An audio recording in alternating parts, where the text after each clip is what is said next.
क्या हो रहा है? कहीं तो जाकर के चुम्मा चाटी की जाती, कहीं गले लगाए जाते, ऐसी तो भारत जोड़ो यात्राएं हो रही है। हमें यह देखना, भारत जोड़ो यात्रा यदि आप चाहते हो तो यहां आकर के और इन सब लोगों की बात सुन करके और सरकार तुरंत निर्णय ले, कम से कम 50 लाख रुपए एक व्यक्ति को जोड़ो यात्रा चल रही है।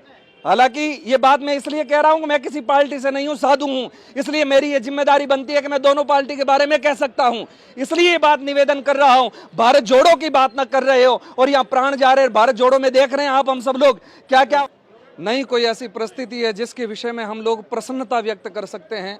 शायद हमारे भारतवर्ष में यह पहली बार ऐसी एक दुर्घटना घटित हुई है और इसके लिए सभी लोग साथ में आकर के खड़े हुए। जीवन में मैंने कई आंदोलन किए, बहुत सारे धरने देखे, लेकिन पहला धरना ऐसा देख रहा हूं जिसमें 36 कौम साथ में आकर के ये कार्य कर रही है और सब कंधे से कंधा मिला करके इस धरने को सफल बना रहे हैं। ये सबसे बड़ी बात है और यही हमारी उपलब्धि है। इसलिए निवेदन सबसे ये करना है कि अभी तक आप जो धरने की व्यवस्था को देख रहे हैं बहुत शांतिपूर्वक हो रही है। हमारी तरफ से किसी प्रकार की ऐसी कोई भी टिप्पणी या ऐसी कोई घटना नहीं आई जिसके कारण कोई कहे कि भाई आपने अविवेक का थोड़ा भी व्यवहार किया हो, और इसी व्यवहार को बनाए रखना है। रही बात, ये लड़ाई ना व्यक्ति के साथ में है ना आम पब्लिक के साथ में। ये जो लड़ाई है, लड़ाई भी क्या है, ये केवल निवेदन है। और आप सब लोगों को ठीक ठीक पता है, कुछ महीनों पहले 2 मुसलमानों के लड़के केवल और केवल घूमने के लिए गए थे और डूब करके मर गए थे और राजस्थान सरकार ने 20-20 लाख रुपए दिए थे। और आज हमारे यहाँ ऐसी परिस्थिति हो गई कि हम लोग अपनी केवल व्यथा कह रहे हैं तो कोई सुनने के लिए तैयार नहीं। ये सरकार की तरफ से बहुत बड़ा भेदभाव है।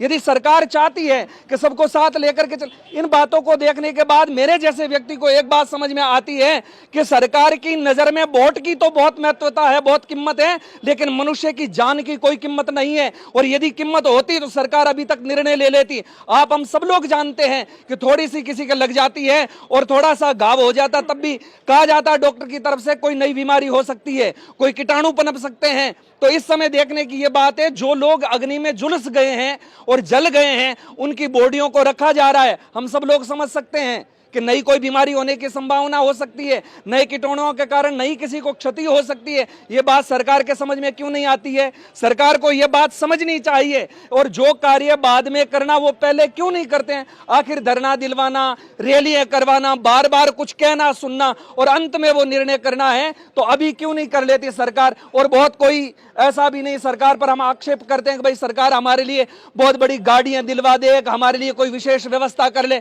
सरकार से मात्र यही कहना है कि जिस परिवार में 6-6 मौतें हो गई हैं, आप लोगों को पता है सरकार को जब कभी भी सरकार का कोई बड़ा नुमाइंदा होता है, उसको यदि जुकाम हो जाता है और आप समझो सबसे बड़ी बात जाता है कोई बड़ा, अभी भारत जोड़ो यात्रा चल रही है। हालांकि ये बात मैं इसलिए कह रहा हूं कि मैं किसी पार्टी से नहीं हूं, साधु हूं, इसलिए मेरी ये जिम्मेदारी बनती है कि मैं दोनों पार्टी के बारे में कह सकता हूं। इसलिए ये बात निवेदन कर रहा हूं, भारत जोड़ो की बात ना कर रहे हो और यहां प्राण जा रहे हैं। भारत जोड़ो में देख रहे हैं आप, हम सब लोग क्या क्या हो रहा है। कहीं तो जाकर के चुम्मा चाटी की जाती, कहीं गले लगाए जाते, ऐसी तो भारत जोड़ो यात्राएं हो रही है। हमें यह देखना, भारत जोड़ो यात्रा यदि आप चाहते हो तो यहां आकर के और इन सब लोगों की बात सुन करके और सरकार तुरंत निर्णय ले, कम से कम 50 लाख रुपए एक व्यक्ति को मिलने चाहिए और एक मकान बनना चाहिए। और जिस परिवार में कहते हैं कि 6 लोगों की मृत्यु हो गई, अब उनकी तो पूरी दुनिया ही उजड़ गई। अरे भाई, जिसके जीवन में घटना घटती उसी को पता होता है। तो इस प्रकार से घटना घटी तो कम से कम व्यक्ति को नौकरी मिल जाए ताकि वो आजीविका चला सके और वापस वो परिवार पुनः खड़ा हो सके। इसके लिए आशा और अपेक्षा के साथ सब लोग बार बार ये बात कह रहे हैं, तो सरकार अपने कान खोल करके ये कार्य क्यों नहीं कर रही? आप सब लोग जानते हैं, हम सब लोग जानते हैं कि हमारे जीवन में जब से हम लोग देख रहे हैं ऐसी कोई घटना नहीं घटी कि भाई इतने लोग एक साथ झुलस गए हो, फिर भी सरकार नींद में है। अब सरकार क्या चाहती है क्या नहीं चाहती है वो सरकार जाने, लेकिन हम अशोक जी से सीधा सीधा निवेदन करते हैं कि आप चाहते हो कि राजस्थान में शांति बनी रहे, आप चाहते हो कि हम जीवन में ऐसा कोई कलंक लेकर के न मरे, तो सरकार को चाहिए तत्काल निर्णय लेवे सरकार, और सरकार आकर के और अपने किसी व्यक्ति को भेज करके भी कहे कि आप इस आंदोलन को बढ़ाने रहो। सबसे बड़ी बात यह मैं कहूं कि ये केवल क्षत्रिय समाज का विषय होता तो और बात है, ये पूरे भारतवर्ष की बात है। सात आदमी गए हैं, 2 लाशें यहाँ हैं, आपके परिवार से 2 अंदर भर्ती हैं। ये बंदा है उमेश सिंह।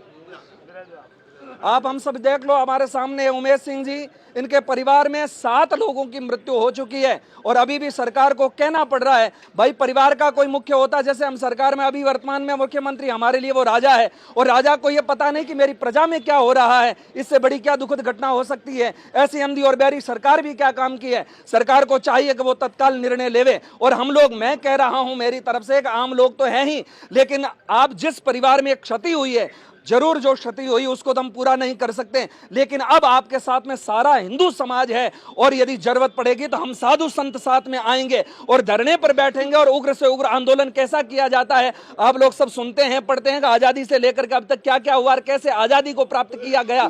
और आज यदि सरकार नहीं समझती है तो एक बहुत बड़ा आंदोलन करेंगे, जिससे केवल एक जगह, आज तो जोधपुर में हमारी बात कह रहे हैं सरकार तक पहुंच जाए, लेकिन हर जिले से और हर गांव से जब होने लगेगी तब सरकार की क्या हालत होगी, ये समझने की बात है। सरकार तक ये समाचार पहुंचने चाहिए। यदि कोई कांग्रेस सरकार से व्यक्ति हैं तो वो जाकर के जरूर कहे कि आज ऐसी परिस्थितियां घट रही, अभी भी आप नहीं आओगे तो फिर आओगे कब, और ऐसी सरकार क्या काम की। अरे भाई, जिस समय वोट लेने होते पैर पकड़ लेते हैं, हाथ पैर जोड़ते रहते हैं, बार बार आते रहते हैं और इतनी बड़ी दुर्घटना घट गई है, लोगों के घर खाली हो गए हैं। ऐसी स्थिति में भी यदि सरकार आकर के नहीं देखती है तो दुर्भाग्यपूर्ण घटना है सरकार की तरफ से। इसलिए सरकार से हम फिर से एक बार विनम्रता से, सरलता से प्रार्थना करते हैं कि आप इन सब लोगों की मांगे करें। मांगे कुछ नहीं है, जायज मांगे, नौकरी दे दे परिवार में एक व्यक्ति को 50 लाख रुपए कोई मायना नहीं रखता आज के जमाने में, आप हम सब जानते हैं। एक मकान यदि सरकार दे देवे तो इससे बड़ा हम लोग कुछ मांग भी नहीं रहे सरकार से और तो कुछ अपेक्षा भी नहीं कर रहे।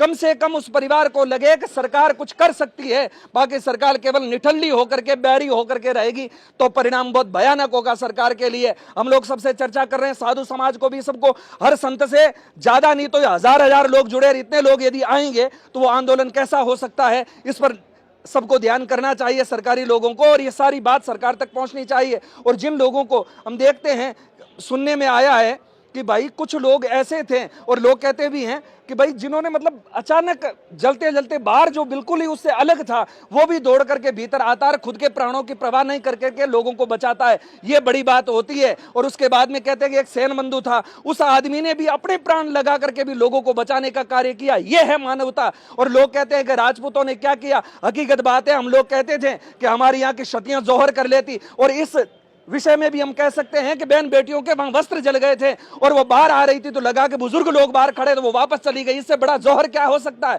इससे बड़ा बलिदान क्या हो सकता है, इससे बड़ा सतीत्व क्या हो सकता है। और उसके बाद में भी यदि सरकार कुछ नहीं करती है तो हम लोग सब तैयार हैं, जैसा हम साधुओं के लिए आप लोग यहां से निर्णय लेकर के कहेंगे, सबको इशारा करेंगे, सब लोग साथ में आएंगे और आप बड़ा सा बड़ा कार्य करें। सरकार को समझ में आती है तो बढ़िया बात है, और यदि फिर कोई घटना घटी, अभी तक तो बड़ा शांति से हो रहा है, सब लोग शांति प्रिय ही बात कर रहे हैं, लेकिन जब यह आंदोलन उग्र रूप में बदल गया तो उसकी जिम्मेदारी स्वयं सरकार लेवे अपने ऊपर।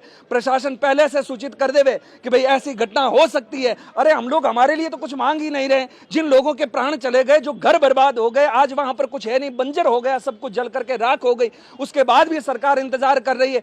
सब लोग कुछ कह रहे, हम बाद में निर्णय लेंगे, ये बात ठीक नहीं है। इसलिए हम बस इतना ही निवेदन कर रहे हैं सरकार से पुनः एक बार कि आप लोग अपनी आंखें खोलें, कान खोलें और इस बात को अपने जहन में उतार करके तत्काल निर्णय ले, नहीं तो फिर बाद में आगे की जो व्यवस्था होती, जैसी भी रणभूमि होती है, सामने आएगी और पता चल जाएगा रणनीति से क्या निकल करके आने वाला है। सरकार को खुद को बहुत बड़ी क्षति नहीं पहुंच सके, इसलिए सरकार को तैयार रहना चाहिए। इन्हीं शब्दों के साथ मैं आप सभी लोग यहाँ पर 36 कौम से आए हैं, सबसे बड़ी बात ये निवेदन करूं,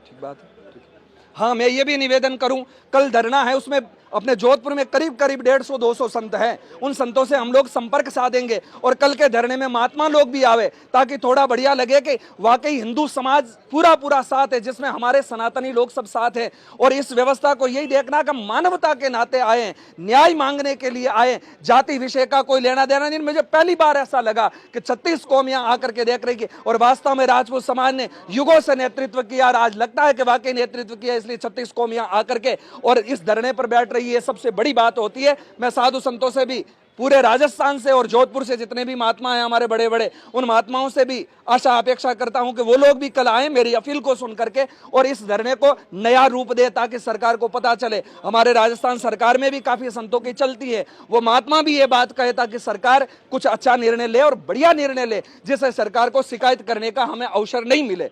इन्हीं शब्दों के साथ आप सभी को पुनः एक बार आभार व्यक्त इसलिए करता हूं कि आप सब लोगों ने साथ में खड़े रह करके कहा कि ये परिवार अकेला नहीं, हम सब लोग साथ में खड़े हैं, इसलिए आप सब लोग साधुवाद के पात्र हैं। ऐसे खड़े रहना, इस परिवार को टूटने मत देना, बिखरने मत देना। जिन जिन लोगों की वहां जान गई उनका परिवार जानता है कि उनकी हालत क्या है, इसलिए हम सब लोग साथ में खड़े रहेंगे। इन्हीं शब्दों के साथ मैं अपने बोल को विराम दूंगा। प्रणाम जी।